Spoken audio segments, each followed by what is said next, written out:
നോക്കിക്കേ, ശ്രദ്ധിച്ച എല്ലാവരും, നമ്മുടെ രാജാവായിരുന്നു. രാജാവിനെ കാണാന് വാമനൻ വരുക. വാമനൻ ആരാന്നറിയാമോ? ഭഗവാനായിരുന്നു. ഭഗവാൻ മഹാവിഷ്ണു ആയിരുന്നു.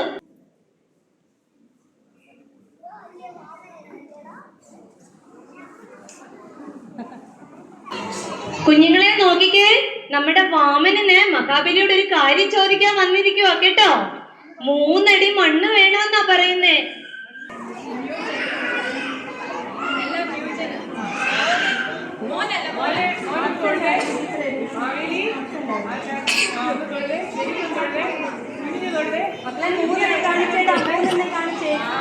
തരാമെന്ന് പറയണേ, ഒന്ന് പറഞ്ഞേ. എടാ അതിന് പുറത്ത് വരുന്നു.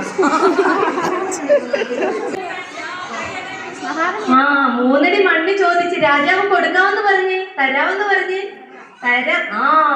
അപ്പൊ നമ്മുടെ വാമനനുണ്ടല്ലോ, കുഞ്ഞായിട്ടിരുന്ന വാമനൻ അങ്ങ് വലുതായി, വലിയതായി.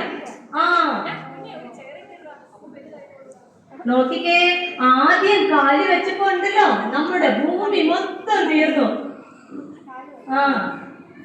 രണ്ടാമത് കാല് വെച്ചപ്പോ നമ്മുടെ ആകാശം മൊത്തം തീർന്നു. കണ്ടോ, 3ാമത് കാല് വെക്കാൻ ഒരിടത്ത് സ്ഥലമില്ല. അപ്പൊ നമ്മുടെ രാജാവ് എന്ത് ചെയ്തു? 3ാമത് ഇവിടെ വെക്കുന്നേ ചോദിച്ചേ, വാമനെ ചോദിച്ചേ. രാജാവ് ഇരുന്ന് കൊടുത്തേ മക്കളെ.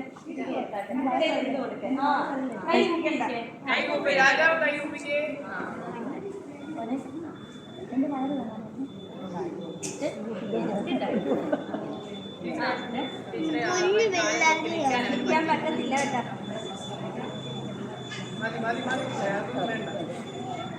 ഓക്കെ,